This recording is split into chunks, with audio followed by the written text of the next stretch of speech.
नमस्कार, मैं हूं प्रियंका और आप देख रहे हैं राष्ट्रीय जगत विजन न्यूज।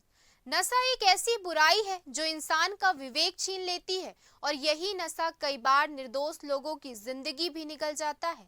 ऐसा ही भयावह दृश्य धमतरी जिले के ग्राम भटगांव में देखने को मिला, जहां एक नशे में धुत इक्को वाहन चालक ने रफ्तार की रेस में मानवीय हदें पार कर दी। शराब के नशे में चूर ड्राइवर ने सड़क पर चल रहे एक के बाद एक 5 राहगीरों को रौंद दिया, जिसमें एक की मौके पर ही मौत हो गई, जबकि 4 लोग गंभीर रूप से घायल हो गए हैं।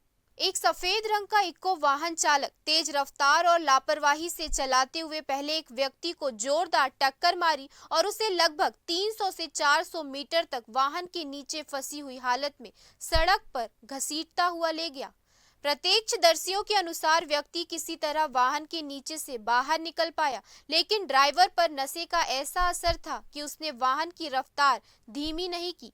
वाहन ने आगे बढ़ते हुए एक एक कर 4 और राहगीरों को अपनी चपेट में ले लिया। इस बीच सड़कों पर चीख पुकार मच गई। ग्रामीण चिल्लाते रहे, रुको रुको रुको, लेकिन नशे में धुत चालक को किसी की आवाज सुनाई नहीं दी। लगातार टक्करों के बाद इक्को वाहन भटगांव से धमतरी जाने वाले मुख्य मार्ग के किनारे स्थित खेत में जा घुसा। वाहन के नीचे एक साइकिल और एक घायल व्यक्ति फंसा हुआ था। वहां मौजूद ग्रामीणों और राहगीरों ने किसी तरह वाहन को रोककर फंसे व्यक्ति को बाहर निकाला। गुस्साए ग्रामीणों ने ड्राइवर को मौके पर ही पकड़ लिया और उसकी जमकर खातिरदारी की। इसके बावजूद उसका नशा कम नहीं हुआ और बड़बड़ाता रहा। स्थिति बिगड़ती देख कुछ लोगों ने पुलिस और एम्बुलेंस सेवा को सूचना दी।